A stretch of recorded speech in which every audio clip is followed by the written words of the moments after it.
Everywhere I go, I'm winning. Everywhere I go, I'm never stopping, cause I'm always. You better say it to my face or don't say it at all, ho. Cause I'm really the shit. I don't smoke, I levitate, meditate. I'm high as the sky and shit. LVs on my face, I don't see the hate. I'm perfect timing it. Anything I want in this world, it's mine. Cause I'm the A, not the B, the one, not the two.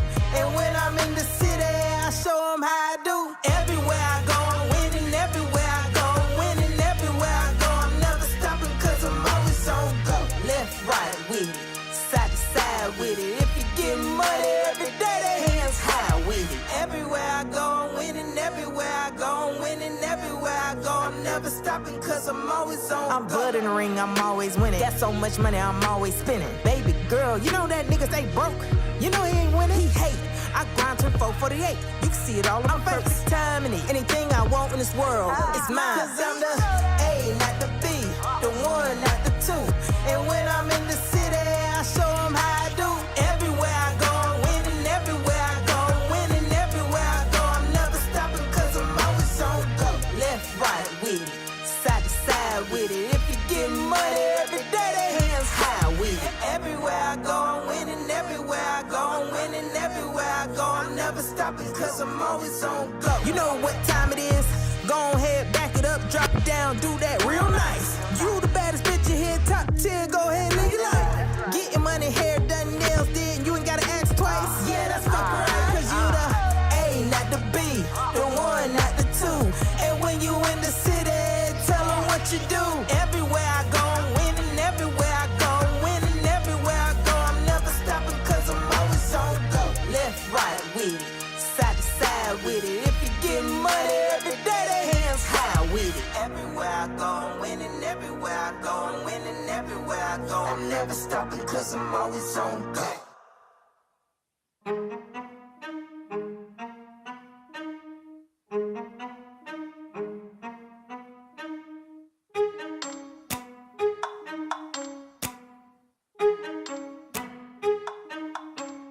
Like, ride with me if you ride with me, you can slide with me if you feel like 550 on the 5 sticky, come get high with me, that's a deal, right? Ride with me if you ride with me, you can slide with me if you feel like 550 on the 5 sticky, come get high with me, that's a deal, right? That's a deal, right? That's a bet, right? That's a bet, right? That's a deal, right? That's a deal, right? That's a bet, right? That's a deal, right? That's a deal, right? That's a bet, right? That's a deal, right? That's a deal, right? Ay, coming down like precipitation. I ain't never met a limitation. Hate plotting my elimination. Gotta go to Google for the information. I'm a superstar, so I gotta shine. Top dollar be the bottom line. Bottom feeding niggas out of line. Turn your heart rate to a dotted line. Yeah, my zodiac probably dollar sign. Got the energy to win it, my nigga, I'm feeling great. Got a day with destiny, focusing on my fate. I don't give a fuck what you rapping, you been a fake. I'm everything that they ain't, it can't be, it won't be. Wanna see me fall, I can't go, I won't leave. Coming from the block with plain clothes and police. Straight up to the top with bankrolls and rollies. Ride with me if you ride with me, you can slide with me if you feel like 550 on the 5 sticky, come get high with me, that's a deal, right? Ride with me if you ride with me, you can slide with me if you feel like 550 on the 5 sticky, come get high with me, that's a deal, right? That's a deal, right? That's a bet, right? That's a bet, right? That's a deal, right? That's a deal, right? That's a bet, right? That's a deal, right? That's a deal, right? That's a bet, right? That's a deal, right? That's a deal, right? Ay, 12 can't really stop shit, so I'm still pushing like a mosh pit. Ice dripping, think I'm hot shit. In a yellow bucket with the mop stick. I've been jugging jams like wholesale. Everything must go sell. Hitting bitches with the old well. Need 100 million on the low scale. On my worst night, I'm the best nigga. Wouldn't mess with you, couldn't cap to him. Homie spotted me like 700, brought 1100 right back to him. If I can't do it, then it ain't real. I just make dollars, I don't make deals. I've been going hard in the paint, still blowing kush clouds till I can't feel like. Ride with me if you ride with me, you can slide with me if you feel like 550 on the 5 sticky, come get high with me, that's a deal, right? Ride with me if you ride with me, you can slide with me if you feel like 550 on the 5 sticky, come get high with me, that's a deal, right? That's a deal, right? That's a bet, right? That's a bet, right? That's a deal, right? That's a deal, right? That's a bet, right? All right. I've told y'all from time to time, and I'm going to keep saying it, because if I don't say it, somebody's going to try me. This is all secondhand. This is for your entertainment and educational purposes. Do not come for me. If you want some money, go for the news outlets that actually reported this stuff. Everything else is my opinion, and I'm given that constitutional right to say what the hell I want to say. Okay. So with that being said, let's begin. Green light, let's get it. I'm the future, I'm in it. Check score, I'm winning. Green light, let's get it. I just win. I'm on 10. Hey, what's up? How y'all doing? I'm doing a different thing this time. So, as always, I'm Kisu, and let's go ahead. Hello, it's me. And so before we do anything else, let's go ahead and say hi. How you doing? I hope y'all are doing great.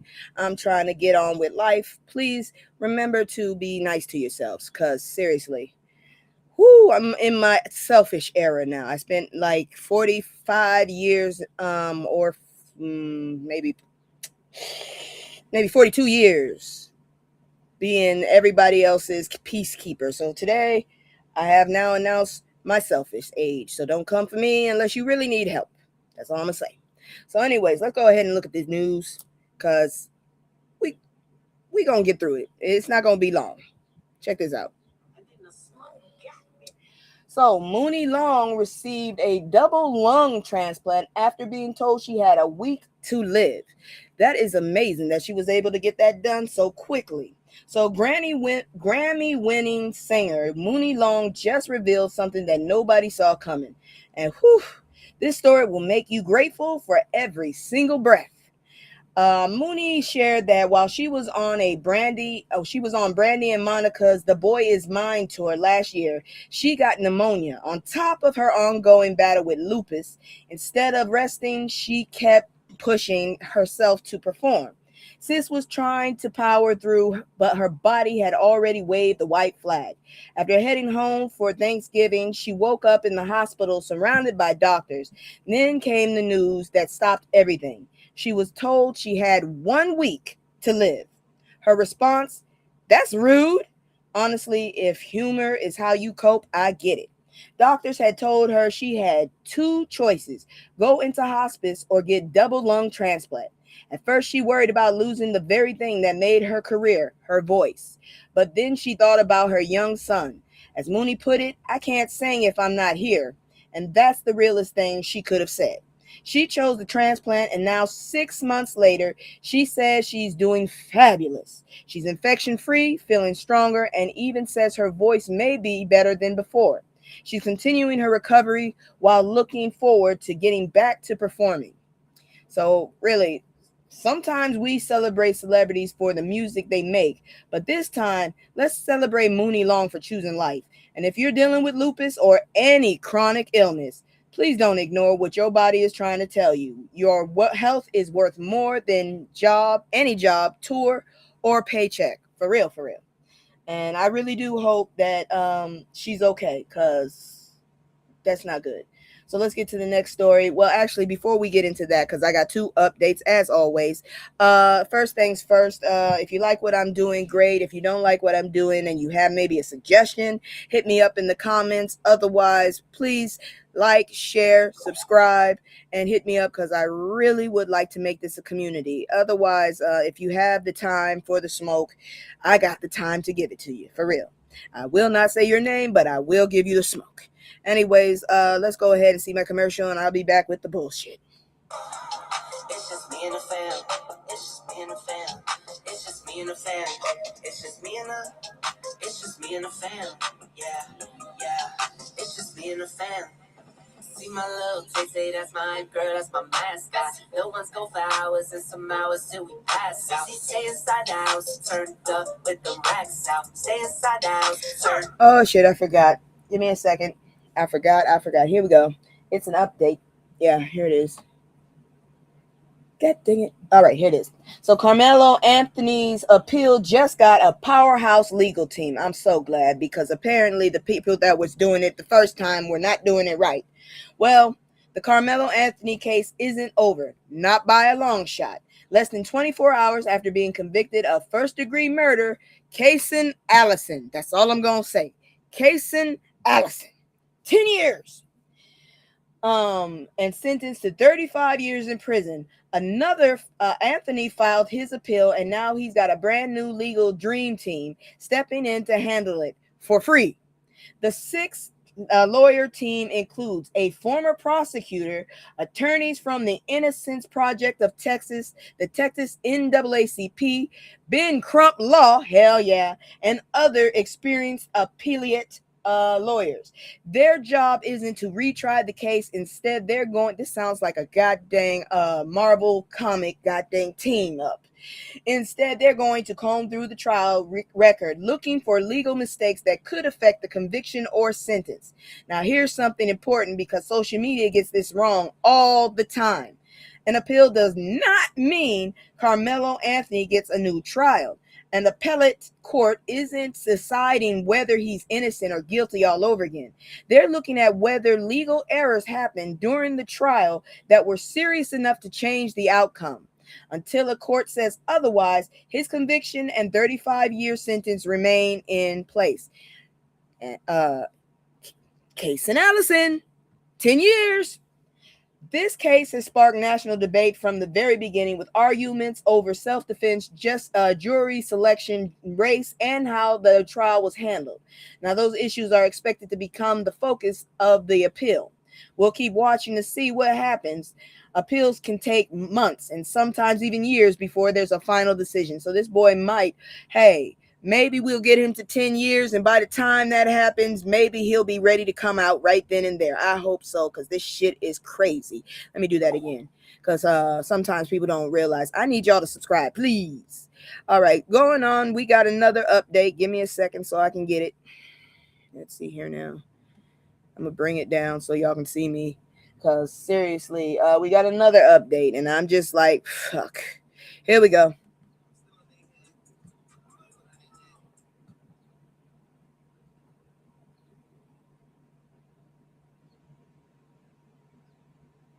So Julio Fulio's convicted unalivers offer blunt advice to troubled black men.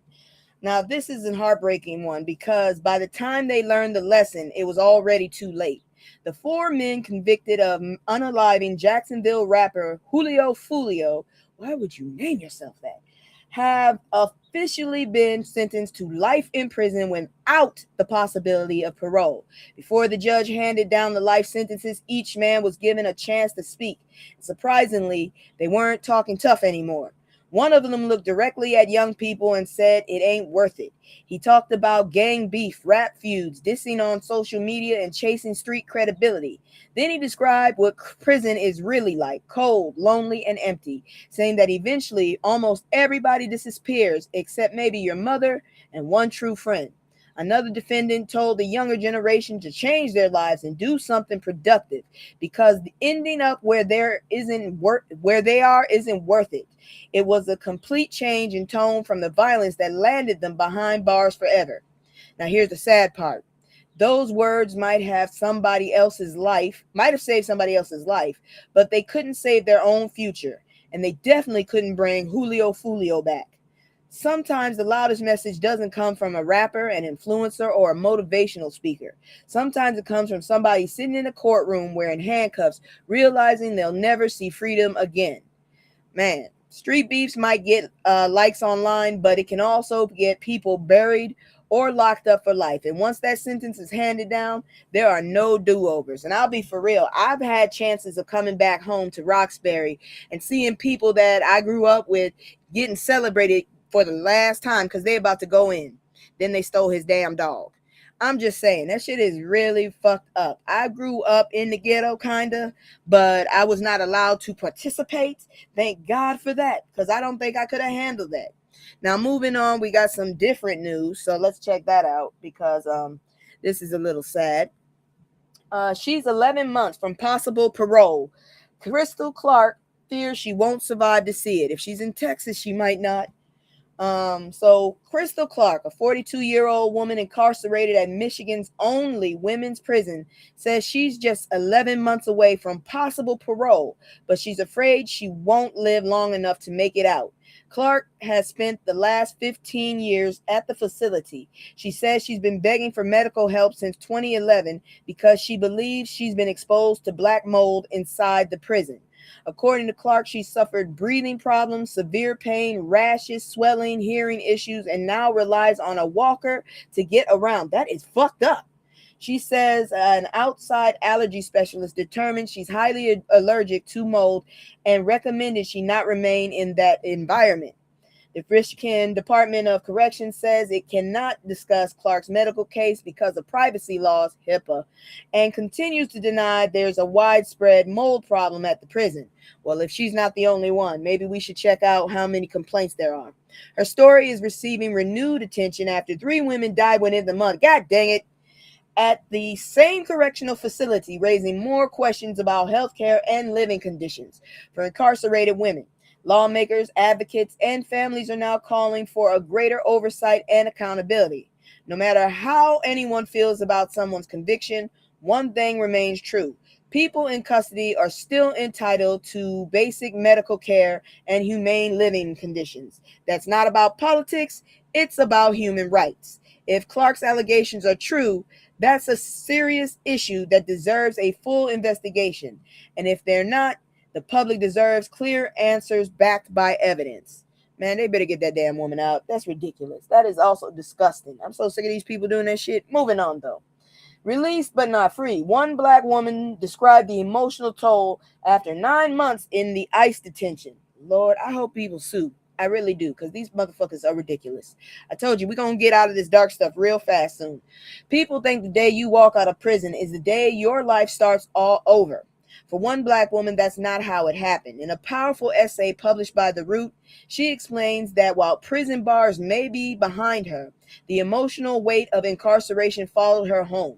She describes constantly looking over her shoulder, struggling to trust people, feeling overwhelmed by everyday decisions, and carrying the stigma of having a criminal record everywhere she goes. She says freedom isn't just about unlocking a prison door. It's about healing from everything that happened behind it. She also talks about the challenges many formerly incarcerated people face after release, finding housing, getting a job, rebuilding relationships, and trying to move forward while society keeps reminding them of their past. Even simple things that most of us take for granted can become daily battles. Now, here's the part that really sticks with me. We spend a lot of time talking about prison, but we don't spend enough time talking about what happens after prison. Whether someone agrees with a person's conviction or not, successful re-entry affects all of us. When people leave prison with access to housing, mental health care, education, and employment, they're more likely to build their lives and less likely to return to the system.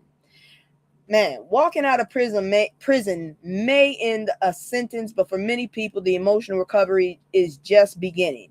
Freedom isn't only about being released. It's about having a real chance to start over. And I hope she gets that. I hope she gets therapy, because I imagine that is a traumatizing situation. And here we go, because this next one is nothing nicer either. God dang it. We're going to get through it, though. Family files wrongful death lawsuit. Allegedly hazing ritual led to Wilberforce University freshman's death. I ain't never heard of this school. A heartbreaking story is unfolding at Wilberforce University in Ohio. No wonder. The family of freshman Savannah Jones, who died on campus in April, has filed a wrongful death lawsuit alleging that an alcohol-fueled hazing ritual led to her death. I believe it. According to the lawsuit, Savannah was taking part in initiation for an unofficial student group known as the Turtles. That's messed up. It's not even like a sorority. I'm sorry for that. The Turtles. Her family alleges she was required to drink an entire bottle of liquor that should be illegal, I believe it is, as part of a ritual called Crossing Turtles. Hazing is illegal. They say she became so intoxicated she couldn't stand on her own. Instead of calling 911 or getting medical help, the lawsuit claims she was carried back to her dorm room and left there for hours. She was later found dead. Sick motherfuckers. The lawsuit names Wilberforce University, the school's housing director, one student, and dozens of unidentified individuals. What the hell is the Turtles, though? It claims multiple people either participated in, allowed, or failed to stop what happened that night. I need to go look up this shit because that sounds stupid as hell. I'm so sorry she lost her life over something like that. They must have had some great people in there for her to join this thing. But I need to know, what is it? The Turtles.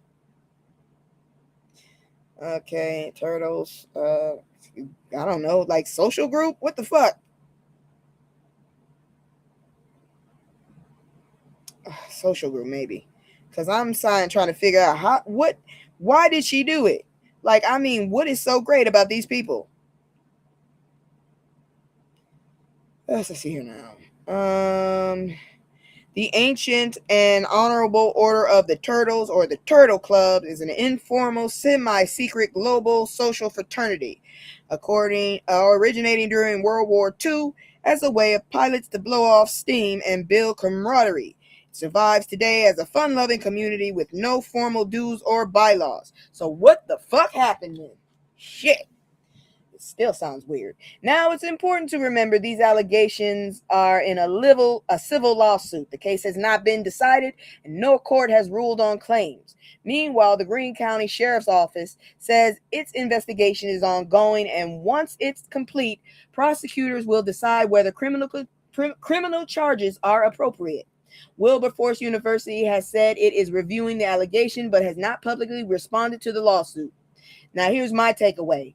Whether it's a fraternity, sorority, social club, athletic team, or unofficial campus organization, if joining means risking your life, it isn't brotherhood or sisterhood. It is abuse.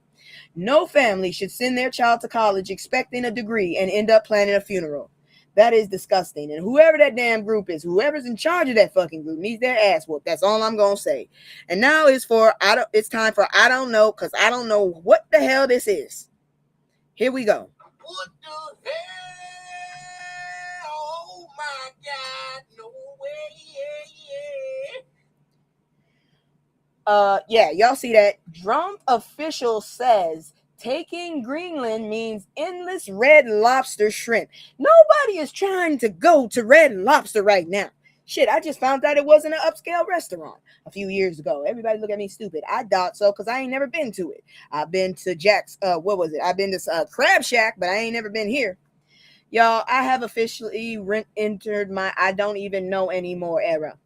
A Trump-appointed official is making headlines after suggesting that if the United States took control of Greenland, which we shouldn't, Americans could enjoy all-you-can-eat shrimp. Aren't we fat enough? At Red Lobster. Yes, you heard that correctly. Tom Dans, the chairman of the U.S. Arctic Research Commission, argued that Greenland has abundant seafood resources. So, the fuck what? Let them eat all that shit. Do you know that shit has iron in it? And sometimes it even has mercury? That ain't good for us. His idea was that if the U.S. controlled Greenland's seafood industry and bypassed China as a middleman, it could help bring back Red Lobster's famous endless shrimp promotion. Do you not understand? That is gluttony in the highest form. That is disgusting. Now, here's the funny part. Red Lobster already brought endless shrimp back early this year as a limited time promotion, so y'all can be fat as hell on shrimp under its new ownership. Can you tell I'm allergic?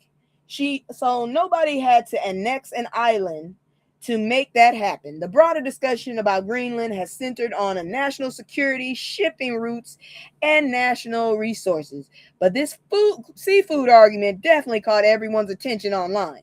Meanwhile, Greenland's leaders have repeatedly said the island is not for sale, and many Greenlanders oppose becoming a part of the United States. I don't want y'all to become a part of the United States either, because I promise you, it is not a flex. Real talk. If this shit was a friend, you would never want it, because America is not pretty. It is not honorable, and gosh darn it, I keep trying to tell these people. I keep trying to tell them. So, I don't know. My only question is, are we negotiating foreign policies or the dinner menu, for real? Because if somebody starts talking about invading Italy for unlimited breadsticks, I'm logging the fuck off. Fuck y'all, man. I'm sick of this. We fat enough, damn it. Got a damn show called My 600-Pound Life. We should be ashamed. And now you sitting up there trying, oh Lord, y'all some stupid ass people. That's all I gotta say. You're stupid. Fuck, that's dumb. Moving on, because I can't with y'all. Get on my goddamn nerves with this goofy ass shit. Seriously. You should have been talking shit. So once again, a Missouri judge strikes down state's abortion restriction. Thank God, because for real, I'm really pro-life, but I don't agree with people telling you what the fuck you can and can't do with your body, which they did not pay for or nourish for however old you are. A Missouri judge has handed abortion rights advocates a major legal victory. A Jackson County judge ruled that many of Missouri's abortion restrictions violate the state constitution, which voters amended in 2024 to protect abortion rights up to fetal viability. As a result, several long-standing restrictions, including the 72-hour waiting period and other regulations that limited access, have been struck down. How the fuck are y'all gonna tell people how to do something with their damn body? That's the stupidest shit I ever heard. The ruling also clears the way for Planned Parenthood to once again prescribe medication abortions in Missouri for the first time in years. However, not every restriction was removed. The judge left in place requirements such as in-person medical evaluation before abortion medication can be prescribed. Okay, I'm not cool with that. Now, before social media starts arguing, this decision does not end the legal battle.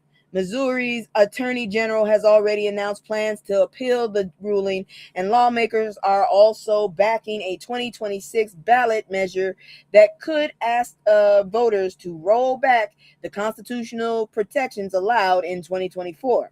This issue is far from settled. No matter where people stand on abortion, one thing is clear. Missouri remains one of the biggest legal battlegrounds in the country over reproduction rights. And this ruling is likely headed for another round in courts. For real, I still don't understand how you are allowed to tell someone else what the hell to do with their life. Just like this shit right here. Dang it, this next story is ridiculous too. But before I do that, let me bring this down because I need to go promote this because it's coming up. If y'all are in the area, if you have time and money and you want to be involved in something, why don't you check out 7 Days in DC? It's going to be in Washington, DC, June 28th to July 4th, 2026. For more information, please go check out Political Drain on YouTube. Once again, 7 Days in DC, July 28th to July 4th, 2026 at the nation's capital. Check out Political Drain for more information. All right, so after that, we are going to go ahead and move into this next damn story. We're going to get out of here sooner, but this shit is going to kind of piss you off. It's annoying as fuck. Hold on, give me a minute here. Let's see here now. Where's my damn? I really don't know where all my transitions are. I need to fix that shit because it's ridiculous. Where's my damn? I can't even see it. I know I have it. Did I throw it away? Oh, there it is right there. Here we go.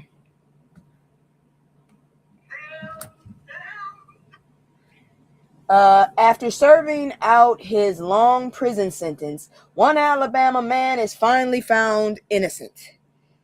Jesus Christ. Imagine spending 42 years in prison for a crime you didn't even commit. Now, imagine finally walking free, then years later having a court officially declare you were actually innocent. Wait, what? That's exactly what happened to Irvin Harris of Alabama. Harris was convicted of a murder in 1983, I was 2, and sentenced to 99 years in prison. From day one, he maintained he was innocent. After serving more than 4 decades behind bars, he was released. Now, a judge has officially vacated his conviction, clearing his name after new evidence and years of legal work showed he was wrongfully convicted. Now, let's think about that for a second. 42 years. This man, that's 4 decades of birthdays, holidays, let's see here now. Family milestones, job opportunities, and life itself that he can never get back. Now, here's the difficult question. What is 42 years worth? No amount of money can replace lost time. No apology can give someone back their youth, their parents, or the memories they never got to make. Cases like this are also a reminder of why organizations like Innocence Projects continue reviewing old convictions. Sometimes new evidence, advances in forensic science, or witness recantation reveal that the justice system got it wrong. I keep getting pulled in every fucking time they hear I'm in Lake Charles. I get pulled in for questioning for something my damn ex did. I wasn't even there. Justice isn't just about convicting the guilty. It's also about correcting the mistakes when they happen, and y'all make a lot of them. Because when an innocent person loses 42 years, that's a whole life. That's not just a tragedy for them, it's a failure of the entire fucking system. Y'all get on my fucking nerves with that shit. I'm so sorry this man lost all that time with the people that he loved. Now it's time for the time where we get terrorized from fuckers. I want to warn you of who to watch out for, so here we go.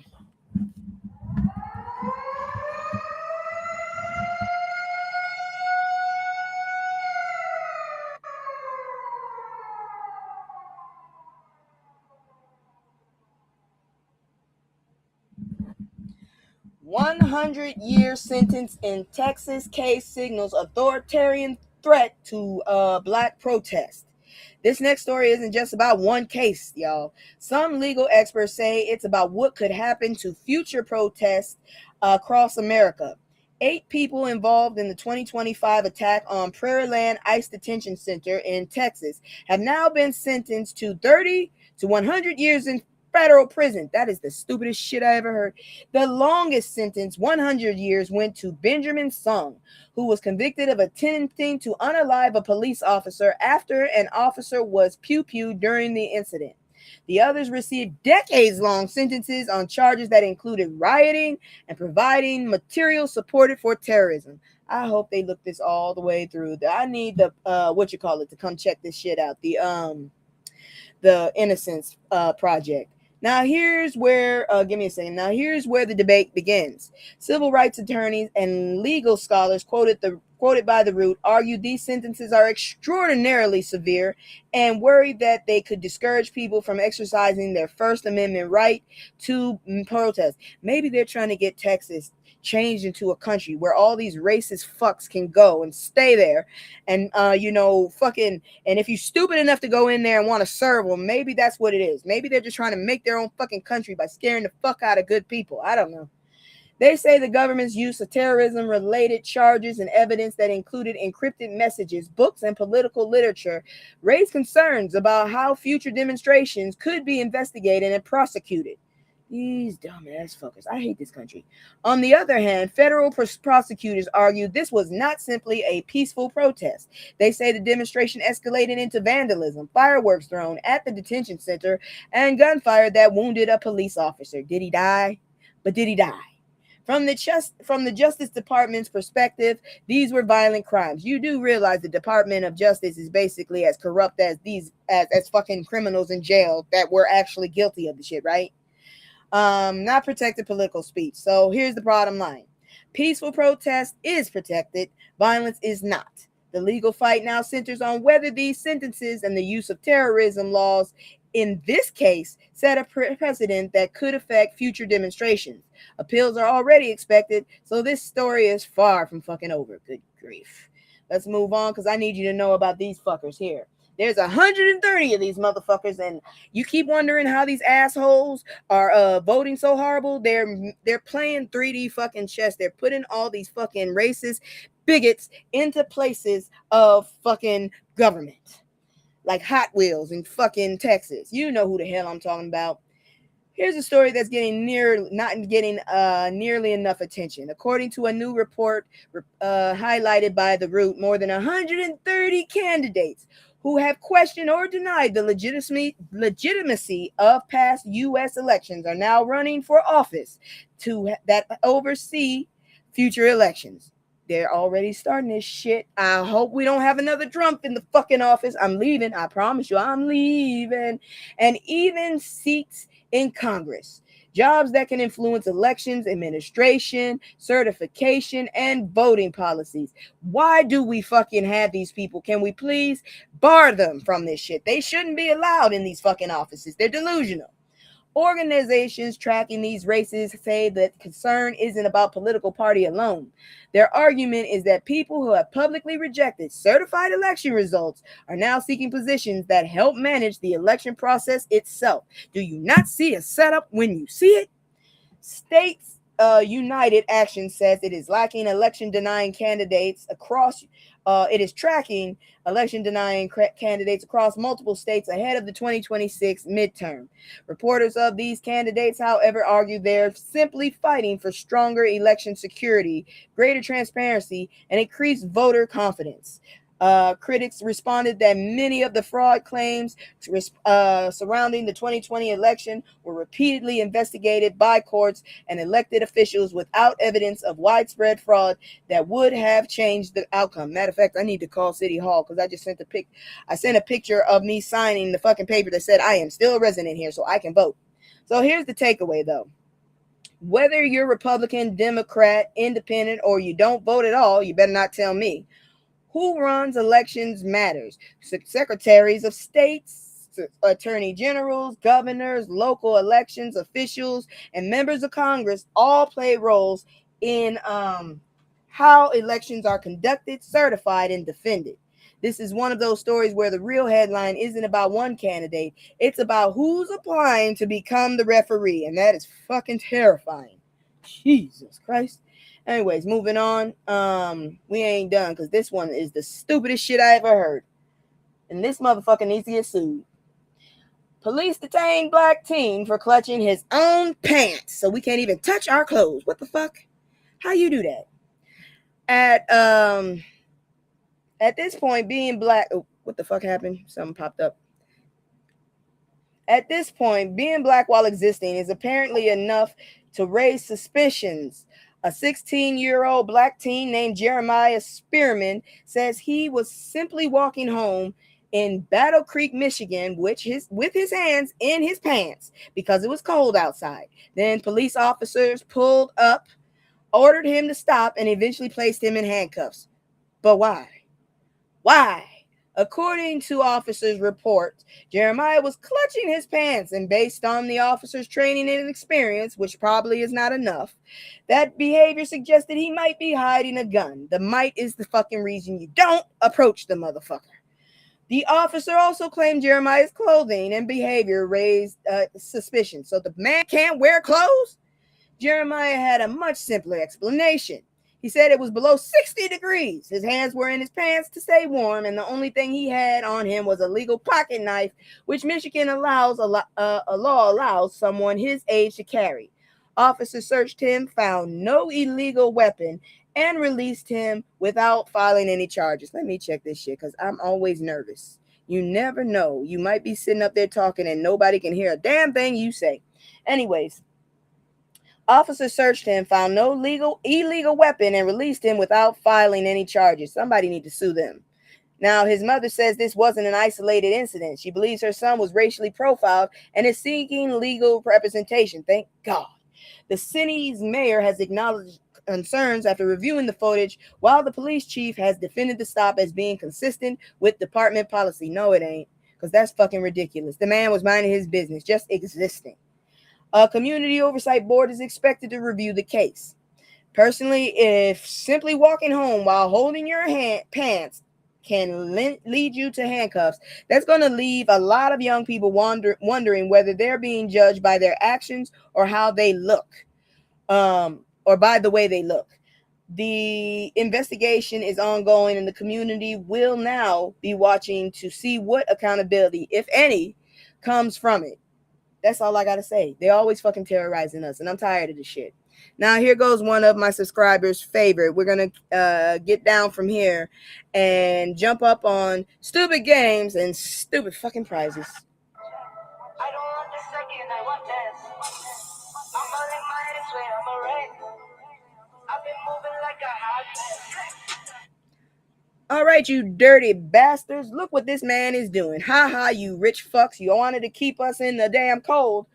NYC mayor on rolling out his free 2K child care program to help ease the burden on black families and probably brown families and every family else in between. Finally, a story where somebody's actually trying to solve a problem instead of creating one.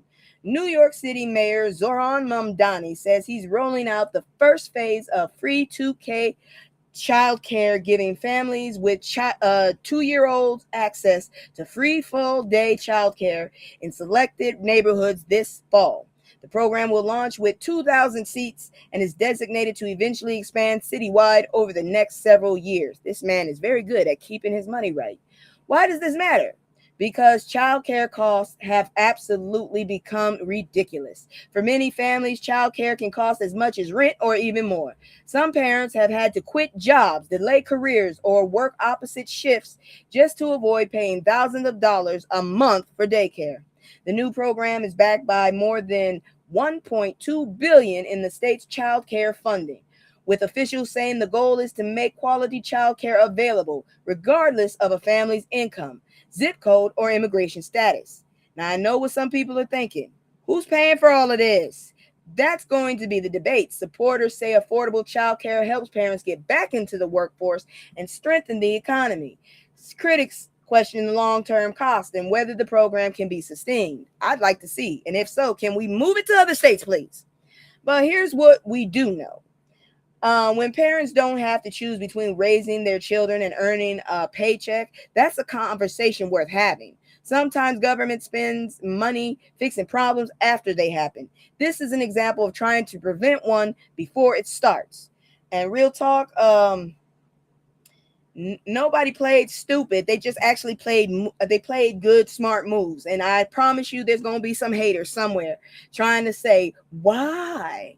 Now, here goes another one for you fucking haters. People that apparently are, I got it in my damn hashtag now. Black culture, black community. Don't come in here expecting some Candace Owen bullshit. I'll call out who's wrong, but don't expect me to sit up there and be on your side. Obama still lives rent-free in Trump's head and all his fucking followers. Love him or disagree with him, one thing is hard to ignore. More than 9 years after leaving office, former President Barack Obama is still a major part of political conversation. The man is trying to live his best life. A new opinion piece from The Word in Black argues that President Donald Trump, he's not my president, whatever you want to call him, continues to compare himself to Obama. That's your fucking problem, orangutan. Whether it's on foreign policy, he sucks, public legacy, he sucks, or even opening of the Obama Presidential Center in Chicago, the article points to recent debates over the Iran policy. He sucks, and contrast between Obama's public appearance and Trump's political messages, which suck, as examples of the ongoing comparison. The man is not qualified. He wasn't qualified the last fucking time, and you dumbasses went and did it again. Shit, I should have moved. The article also revisits the long-running political rivalry between the two men, including Trump's years of criticism of Obama and the belief among some observers that Obama has become a benchmark Trump continues to measure himself against. He ain't never going to reach it. Now, to be fair, that's the opinion of the author, not an established fact, and my opinion too. Supporters of Trump would likely argue he's focused on advancing his own agenda. Exactly. His own shit. He only cares about his shit and responding to current events. We don't fucking care about current events unless it has to do with our livelihoods. Not reliving the Obama years. Those were pretty good.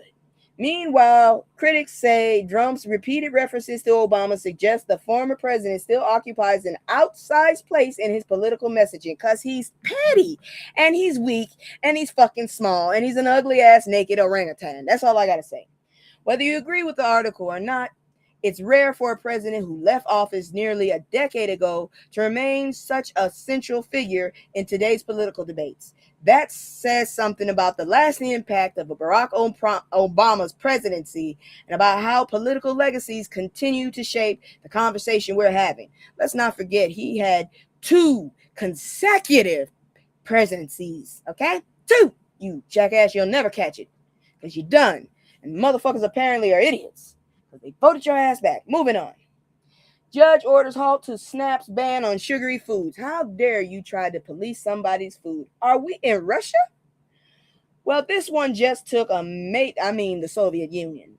Well, this one took a major turn. A federal judge has blocked the federal government's effort to let states ban SNAP recipients from using the benefits to buy soda, candy, and other sugary foods. The ruling affects restrictions that were already in place or were scheduled to roll out in 23 states. Now, before social media starts arguing, the judge didn't say candy and soda are healthy. Instead, she ruled the U.S. Department of Agriculture exceeded its legal authority.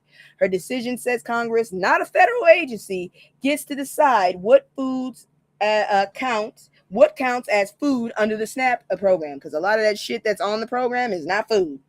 If the law is going to change, Congress has to make the change. Supporters of the restriction, including officials behind the Make America Healthy Again, which is ran by a wormhead initiative, argue taxpayers shouldn't have to pay for foods that contribute to obesity, diabetes, and other chronic illnesses. The USD has already signaled its plan to keep fighting for healthier SNAP policies. On the other side, anti-hunger advocates say the restrictions created confusion at grocery stores, stigmatized SNAP recipients, and made it harder for some people with medical conditions to buy foods and drinks they rely on. Okay? Some people already had the situation. So this case isn't really about candy. It's about who gets to make the rules. If the government wants to change what millions of Americans can buy with SNAP benefits, the courts say it has to follow the law fucking first, damn it. Y'all get on my damn nerves. You really do. Y'all be doing some stupid ass shit. And here's another one. I'm so glad this worked. Georgia special session on redistricting fails after voters force Republicans back down. Bitch, yes. Y'all get on my motherfucking nerves. Sometimes the loudest thing you can do is show up. Georgia's special legislation session has ended without Republicans moving forward with a redistricting plan that voting rights advocates feared would weaken black voting power. The decision came after days of demonstrations, phone calls, organizing, and pressure from civil rights groups, faith leaders, and thousands of voters across the state. That's how you do it. The proposed redraw followed a recent Supreme Court ruling that was made by racists that could require Georgia to adopt a new electoral map before the 2028 election. Critics worried new district lines could reduce the influence of black voters in key congressional and legislative districts. Republican leaders announced they were pausing the effort, saying they want more time to review the legal landscape and gather Republican input before making any changes. But they also made it clear this isn't necessarily over. Y'all are so petty. Many expect the issue to return before the 2028 election. So, whether you're conservative, liberal, independent, or somewhere in between, this is a reminder that public participation still matters. People protested, people called their lawmakers, people showed up, and for now, lawmakers backed away from moving the map. The fight over Georgia's voting district isn't over, but this round goes to the people who got involved. I'm gonna tell you right now, I had to go bury my damn what is it? Some kind of gas. I forgot. I'll remember later. That shit kept going on all fucking day. I buried it in my luggage. Shit. I'll bring it out before I leave, because I'm telling you, ain't shit being cooked. I kept all this shit down, so I ain't got it. Monoxide, that's what it was. Socialists win big in NYC. What it means for black political power. I love to see it. So, New York politics just got shaken up. People across the country are paying attention. A wave of Democratic Socialist-backed candidates won major Democratic primaries in New York this week, defeating several establishment Democrats and expanding the influence of the party's progressive wing, because we're tired of these old Methuselahs running around fucking with us. God dang it. This is not your world anymore. It's theirs. The victories came with strong backing from New York City Mayor Zohran Mamdani, whose endorsement helped propel multiple candidates to victory. Now, here's why Word in Black says Black voters should pay attention. The article argues these wins could reshape debates over issues that disproportionately affect Black communities. Things like affordable housing, childcare, healthcare wages, criminal justice reform, and tenant protection. Supporters believe that this new generation of leaders is more willing to challenge the political establishment and push aggressive policies aimed at working class families. But not everybody is celebrating. Moderate Democrats worry that the party is moving too far left, arguing that some of these policies could make it harder to win competitive elections outside deep blue districts. Others see this as proof that Democratic voters are demanding a different kind of leadership. Now, here's what I think. This isn't really a story about socialism. It's about political power. Voters showed up, organized, and changed the direction of several races. Whether you agree with these candidates or not, one thing is clear. When people vote, politics changes. Now, we'll see whether these campaign promises become actual policies or just campaigns speeches. Because I hate that shit. Don't be two-faced, please. Oh, what the fuck? Two systems. I fucking forgot. Hold on. Good. All right. So we're going to keep moving. Two systems. Shit. Because we got another one. We ain't done with the stupid games. Because that jackass that decided to call Michelle Obama a man, yeah, we got something for his ass too. Please subscribe.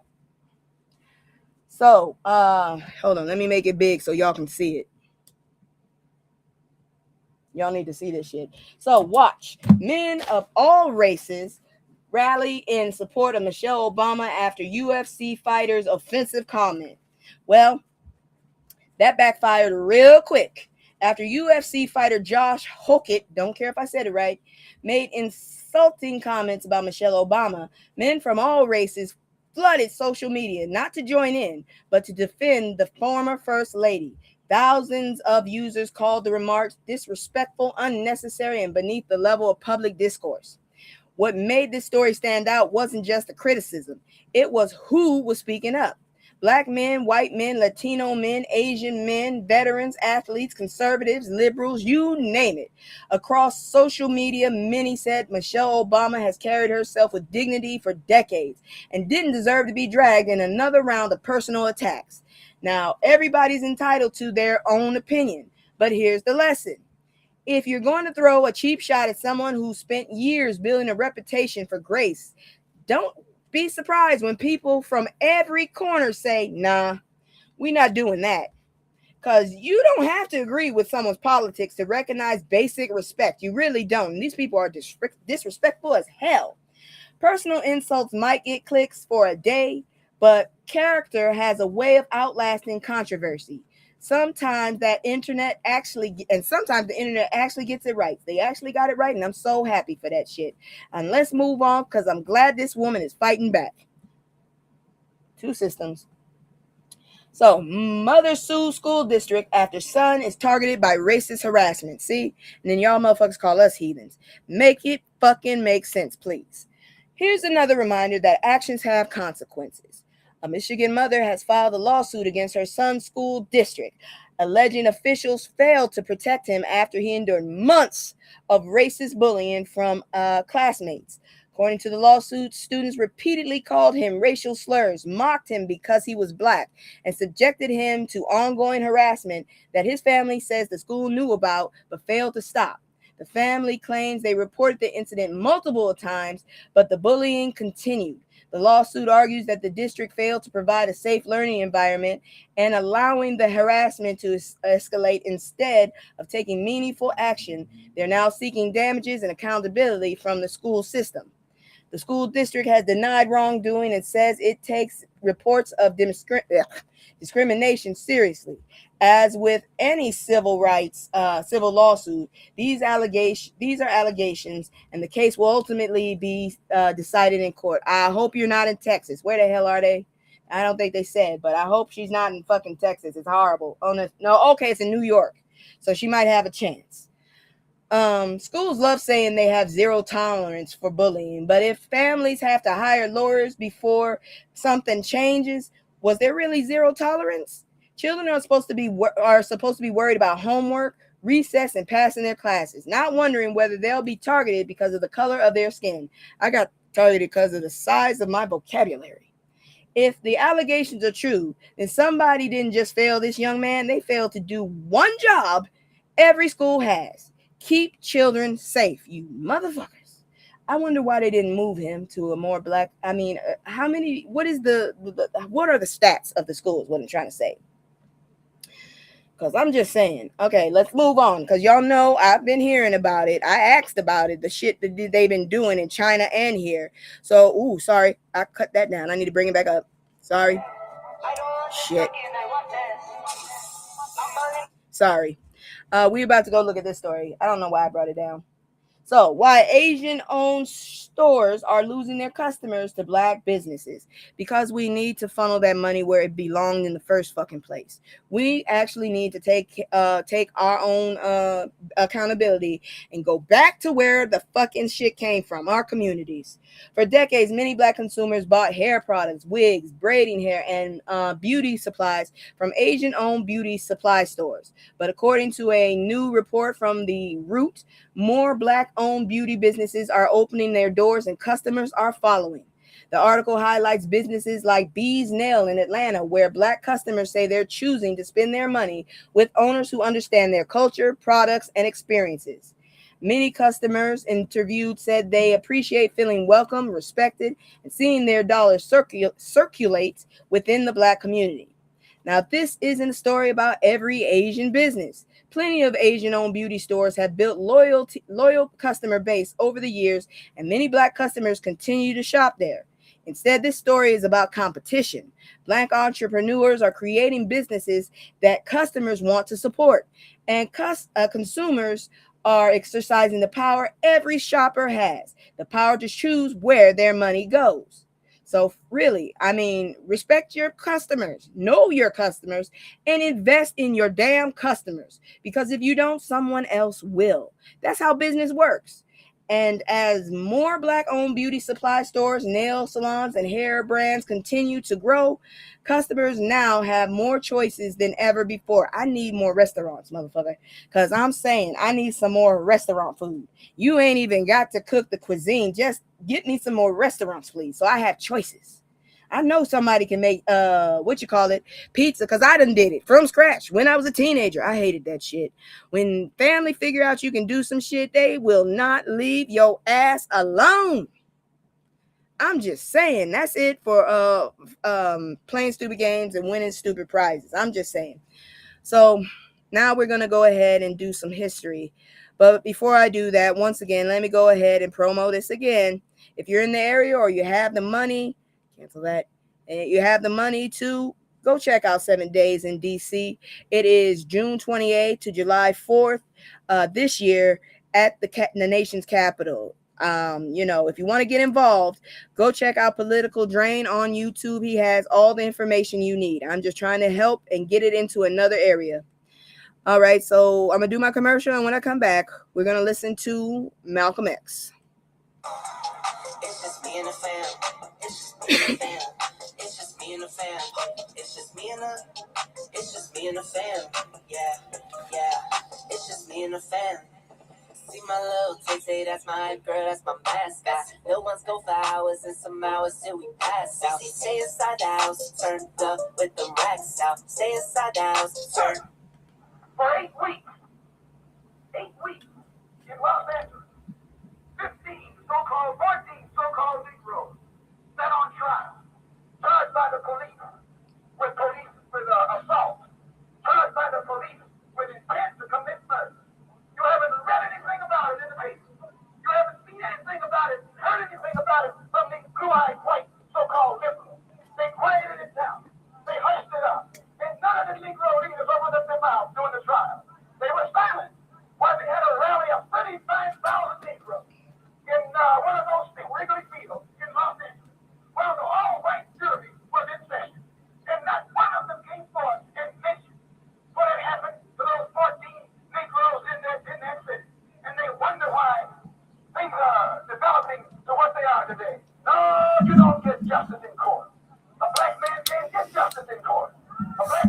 get justice in the court system of America. And I'm telling you, the only way you get justice is in the street. The only way you get justice is in the sidewalk. The only way you get justice is when you make justice for yourself. You never will get justice in the white man's court. No, not me. I never want him to take me to court. I saw what he did with my brothers. I see what he has done with them right here in New York City. So make sure you obey the law. Make sure you never commit a crime. Make sure you never deviate from the law. But any time one of them puts his hands on you, take him off the planet. Take him off the planet.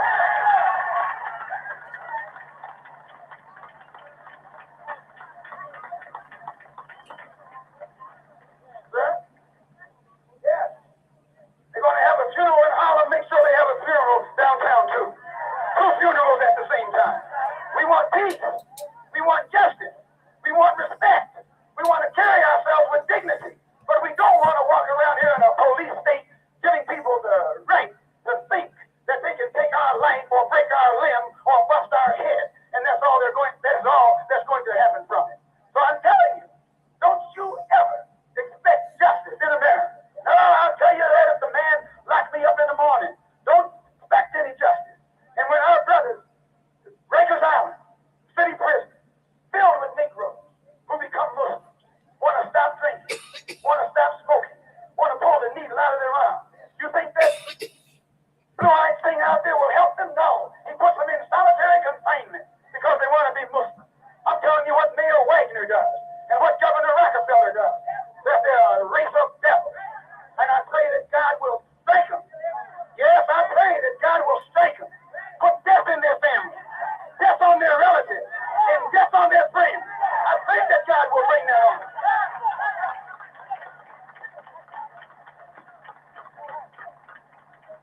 Yes, I pray that God will strike them with death and disease and destruction and misery and grief because they have put it on us. And when God gives it to them, no one can say that God is unjust. God is just.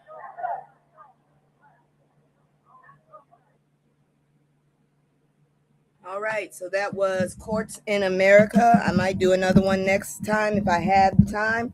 We're about to go ahead and move into culture, and I think a lot of people from different places need to maybe listen to this one. All right, give me just a moment. Where's the culture one? I really need to put these things in order. Anyway, here you go.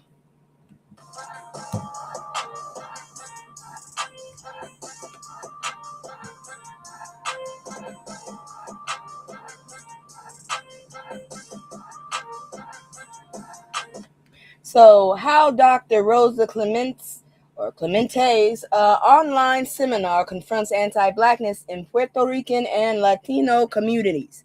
All right, this next story starts an important conversation.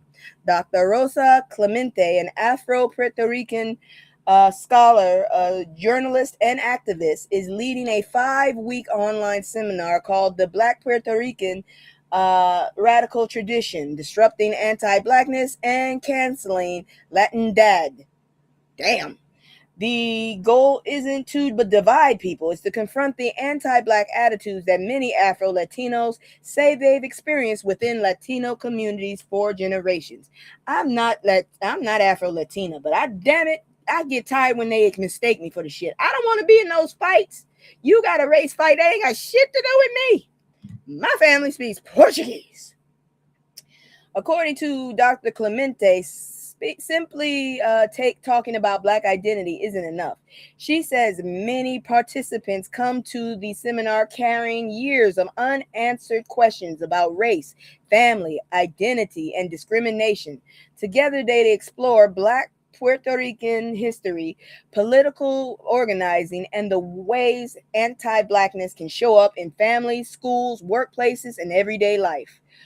One story that stuck with me is she recalled being told as a college student, you can't be both. You have to pick a side. Instead of choosing, she embraced both her Puerto Rican heritage and her Black identity. And that experience helped shape the work she's doing today. So, I mean, every community has conversations it would rather avoid, but avoiding them it doesn't make the problems disappear at all.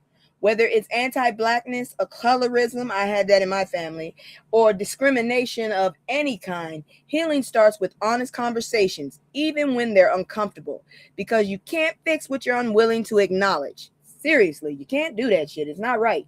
Moving on, because we still in that cultural but kind of historical kick too, because y'all need to consider this.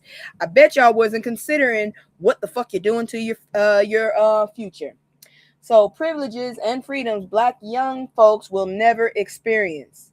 So this next story isn't about nostalgia. It's about asking a hard question.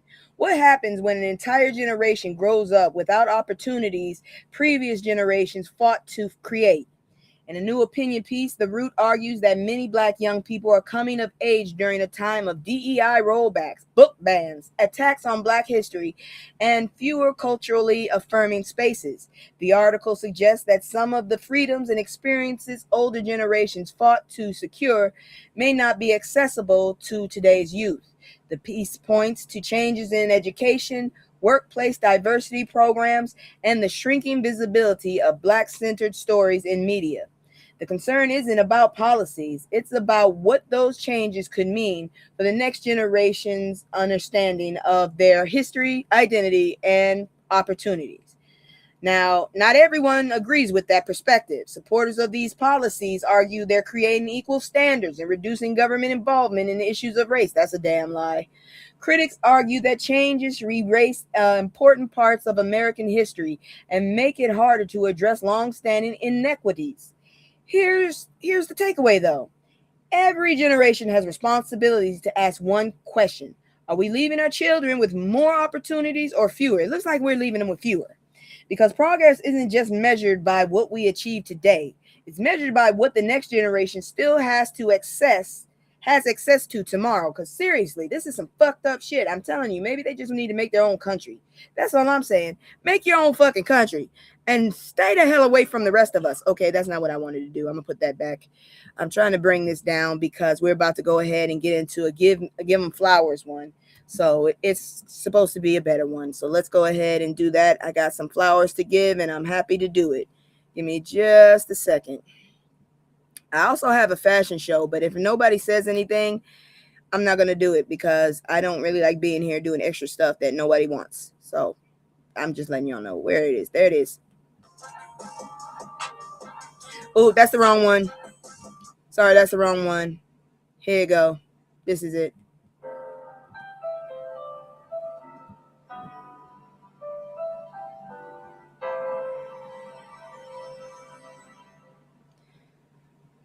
So Marley Diaz wants black children to know the stories that made them possible. Some people wait until they're grown to change the world. Marley Diaz started at 11 years old. You go, girl. You probably remember her as a young girl who launched hashtag 1000 Black Girl Books, a campaign to collect books with black girls as the main characters after realizing she rarely saw herself reflected in what she was assigned to read. The movement grew into an international campaign, and now she's inspiring another generation. Marley has released a new children's book, I Am the Dream Come True.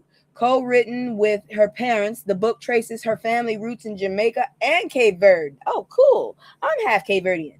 And reminds children that they are the result of generations of sacrifice, dreams, and determination. She says she wants young readers to understand that they didn't just happen. They're part of a much bigger story. What I love mostly is that Marley isn't just telling kids to dream. She's teaching them to know the shoulders they're standing on. From creating a global literacy movement to producing Netflix bookmarks celebrating black voices, Marley has spent the last decade making sure black children can see themselves as heroes, leaders, scientists, artists, and dreamers, not just side characters in someone else's story. So, representation isn't just about seeing yourself in a book. It's about believing your story deserves to be told too.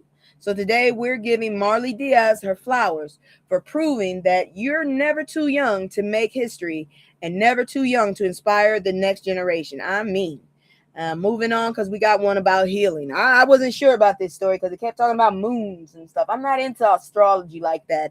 I think it's entertaining, but I'm not into it like that. Moon cycles and emotional healing in Black women. She was already sure she was going to do something for herself with that hair. I'm serious. I don't think you could get an interview, but I could be wrong. It looks lovely, but I'm just saying.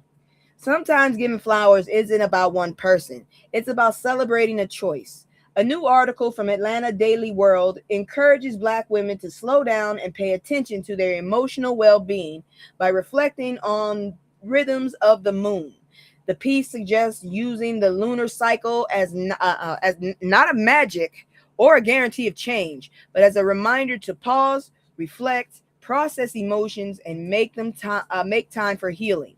The author argues that many Black women have been taught to always be strong, always be available, and always keep pushing forward. Damn right.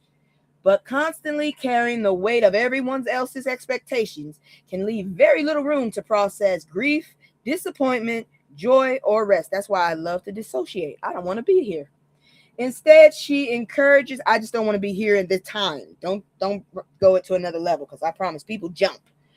She encourages women to honor their emotional rhythms rather than ignore them.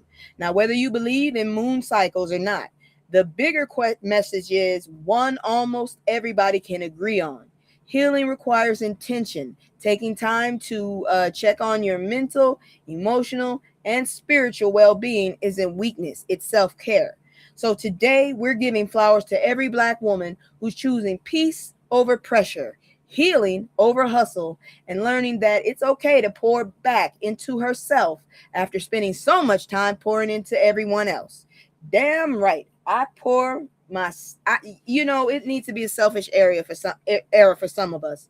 Some of us need to get out of it, but some of us need it. And that is it for the regular news. We're about to move to celebrity news. But before that, I'm going to do my little commercials. So first up, if you like CBD and you like your lips popping, you might want to check this out. It is a Black-owned company.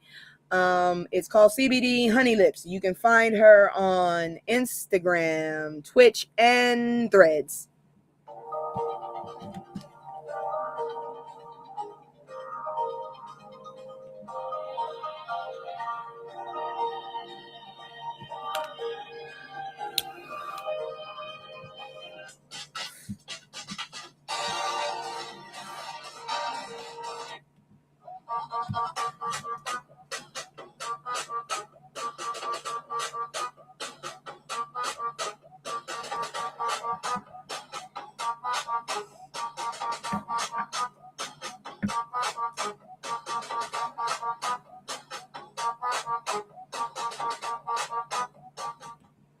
All right, now here goes my commercial, and we'll be back with celebrity news. Hold on. Where the hell is my commercial? I always be forgetting where shit is. There it go, right there. It's just me and the fam. It's just me and the fam. It's just me and the fam. It's just me and the fam. Yeah, yeah. It's just me and the fam. See my little tay, that's my girl, that's my mascot. No one's go for hours and some hours till we pass out. Stay inside the house, turned up with them racks out. Stay inside the house, turn. All right, we back with Eve, talking about Eve. And I don't blame her for the shit. If I could marry rich, I would. Why rapper Eve loves her rich life in the UK and is never leaving. I don't blame you, girl. I know. Looks like Eve has officially found her happy place, and it's not the United States. The Grammy-winning rapper and actress says she's completely in love with her life in the United Kingdom, where she lives with her husband, entrepreneur Maximilian Cooper, and their son. After spending years overseas, Eve says she has no plans to move back to America. I wouldn't either. Hold on. Hold on one moment.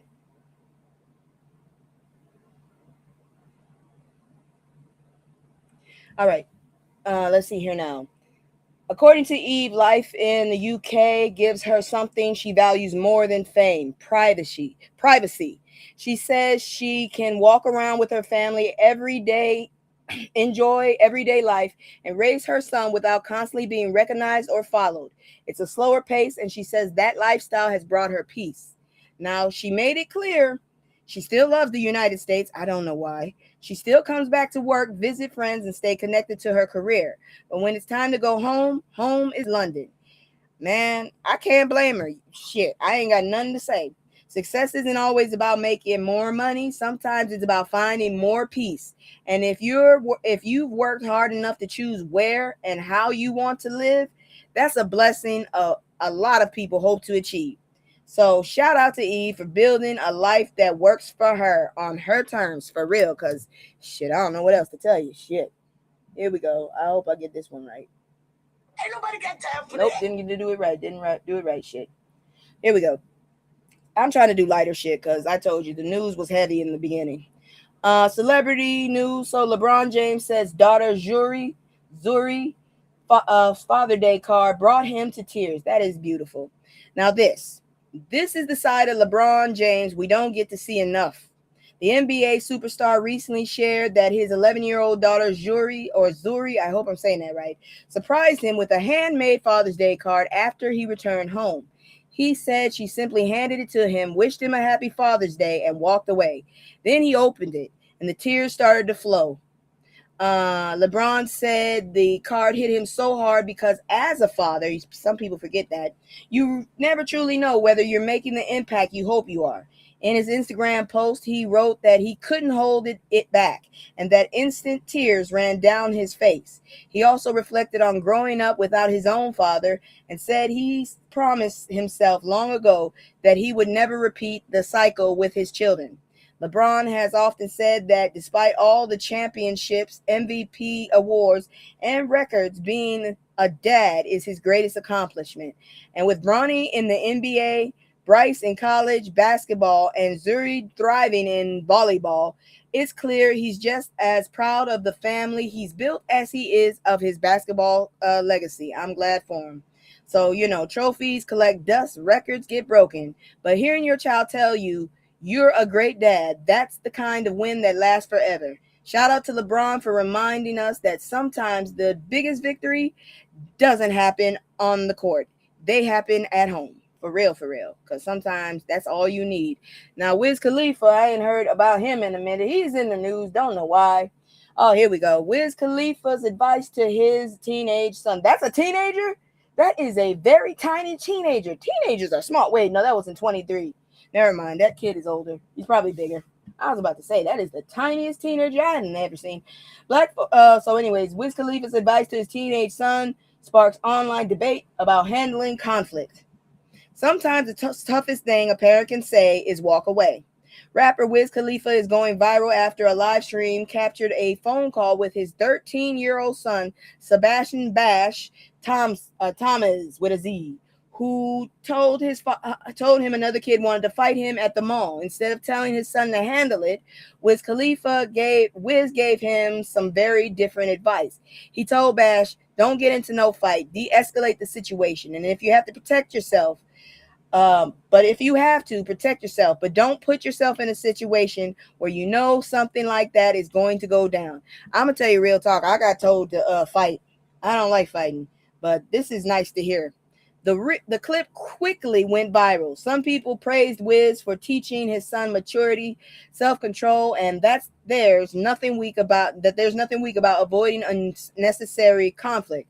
Others argued that young men should be taught to stand their ground and worried that walking away could make them a target.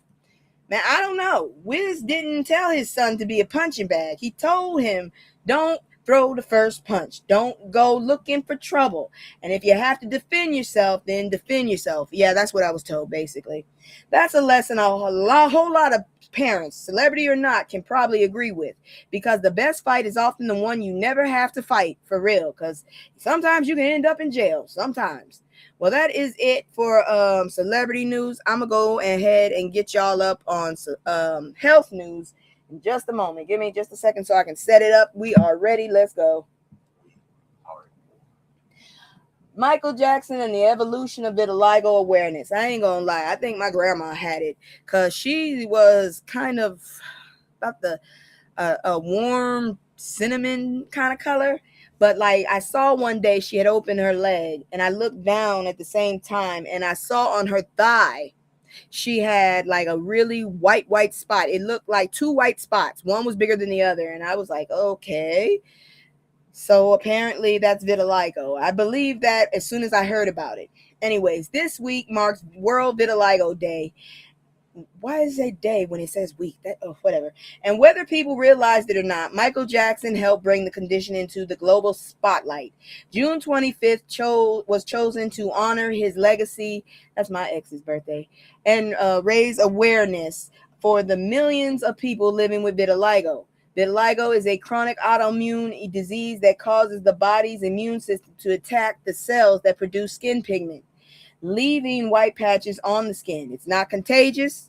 It does not cause poor hygiene. It's not caused by poor hygiene, and it's not by choice. Okay? There is and it's currently no cure, although treatment can help manage the condition, or you could just whitewash yourself like he did. I can't explain the nose, seriously, but he I don't know. For years, Michael Jackson's changing appearance became the subject of jokes, rumors, and cruel speculation. Honestly, I was already judging when I was a little girl. I couldn't understand how a grown man had such a high voice. That was my issue. I didn't care about the rest of the stuff and the Jerry curl. The Jerry curl fucked me up too. I never had a Jerry curl. I don't want one. In a 1993 interview, he publicly explained that he had vitiligo, saying, "It's something that I cannot help. Today, doctors say his experience helped bring worldwide attention to a condition that many people had never heard of. Dermatologists also say we've come a long way since then. Over the last 2 decades, researchers have learned much more about how vitiligo works, leading to newer, more targeted treatments and a better understanding of the disease." What can I say? Sometimes we owe people an apology after we finally learn the truth. I still had an issue with his voice. Michael Jackson spent years defending himself against misconceptions of his skin. Can you explain his hair and his nose, though? I'm still not sure about that. About his skin. In the process, he unintentionally helped millions of people with vitiligo feel seen. Today, the focus isn't on the rumors. It's on awareness, education, compassion, and making sure no one living with vitiligo feels like they have to hide. Real talk, I'd rather see you with your spots and shit. I'm just saying, I would respect you more. Ooh, 2 systems, 2 goddamn systems again. I gotta stop doing that shit. Give me a second. I gotta go back. All right, so Charlie Wilson. I did not know he was in the band gap, but then again, the band gap was before me. So the medical crisis that led Gap band's Charlie Wilson unable to walk. This is fucked up. So this next story is a reminder that strokes don't always come with a warning.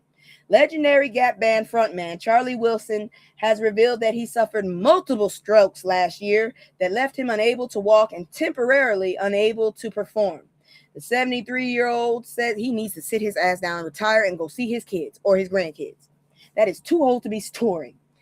A 73-year-old says the ordeal happened shortly after returning home from a series of concerts. See? Wilson and his wife immediately noticed something was wrong. She looked at him and said, "Something ain't right with you," and rushed him to the hospital. Doctors later told him he had suffered several strokes at the same time. Charlie says he doesn't even remember much of the hospitalization because the medical emergency was so severe. The road back wasn't easy. He spent 6 months relearning how to walk through rehabilitation, but here's the good news. His voice was never affected. Man, fuck that. He needs to sit down. He is an old man. He needs to go and enjoy retirement, please. In fact, Charlie recently returned to the stage at Baltimore's AFRAM festival, where he emotionally thanked God, his family, and his fans for helping him through one of the toughest battles of his life. He made one thing clear. I'm not finished yet. Why not? Why can't you enjoy your golden years? Sit down, perform on and off. Shit, why you gotta go on tours? You're not a spring chicken, sir. But here we go. Charlie's story is also a reminder to know the warning signs of a stroke. Sudden numbness, confusion, trouble speaking, vision changes, dizziness, or severe headache can all be signs that someone needs immediate medical attention. Acting fast can save a life and reduce long-term damage. We're wishing Uncle Charlie continued healing and many more blessings years of blessing with that unmistakable voice. I'm asking you to slow down. That's what I'm asking. Please, sir. We want you still here. Please slow down. You're moving too fast. Now, this one is a great story. I'm so glad that I saw it. I'm glad to report it. And I can't wait to see what happens with it. Hold on. Give me a second. I got to get it big. There we go.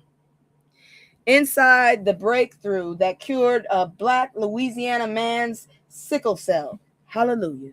Thank God for this. This is great news, and I'm so thankful for it. So, this is the kind of medical breakthrough we love to report.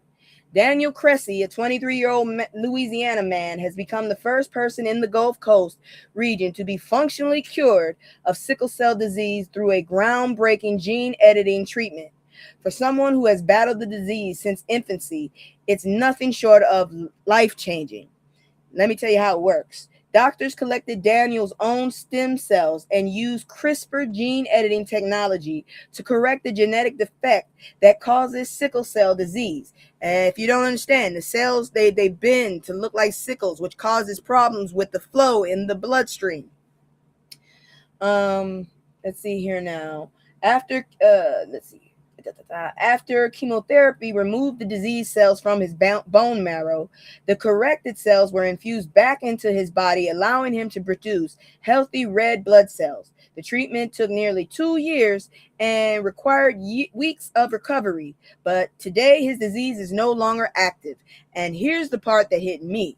Daniel's dream has always been to become a commercial airline pilot, but sickle cell disease prevented him from meeting the medical requirements. Now, with the disease behind him, that dream is back on the runway. He plans to write a book and launch a nonprofit to help others facing similar medical challenges. Bless his soul. Here's my thoughts on it. For decades, sickle cell disease has disproportionately affected the Black community while receiving far less attention and research funding than many other conditions. Stories like Daniel's are a reminder of what's possible when science, determination, and opportunity come together. This may not be the cure for everyone yet, but for one young man, it's meant getting his future back. And I'm so glad for him, for real. So we're going to keep moving because let's see here now. We're going to go ahead and talk about these animals. But before I do that, I'm going to go ahead and do my commercial one more time. And before I do that, I'm going to go ahead and do this one thing as well and promote this. No one has said anything about the fashion show, so I'm just going to go fuck off somewhere after this. If you're interested, 7 days in DC. It'll be on June 28th to July 4th, 2026. If you have the money or if you're in the area already, go check out Political Drain on YouTube. He has more information about it. Once again, that is 7 days in DC, June 28th to July 4th, 2026. And after that date, I will stop doing this.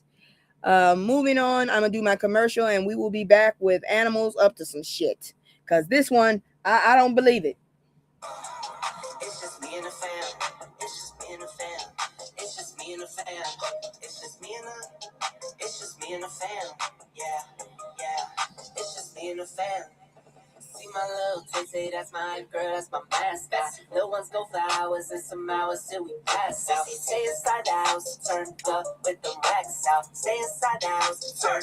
All right, so y'all, trapped coyote rescued from walled backyard of San Francisco home. I don't know. This might be a setup for real. He might be playing around. Y'all, the animals are back at it again. This time, a young coyote somehow managed to get itself trapped inside a San Francisco backyard surrounded by extremely high walls. The poor thing spent several days pacing back and forth trying to escape while the homeowner was on vacation. Oh, fuck. Probably like during drought season. Yeah, that's not good. Luckily, the homeowner spotted the unexpected house guest through their security cameras and called San Francisco Animal Care and Control as soon as they got home. When officers arrived, they found the little coyote completely exhausted, curled up under a staircase after apparently giving up on its escape plan. Animal Control gently covered the coyote with a towel, placed it in a net. Why? Why put it in a net? And released it into a nearby open space.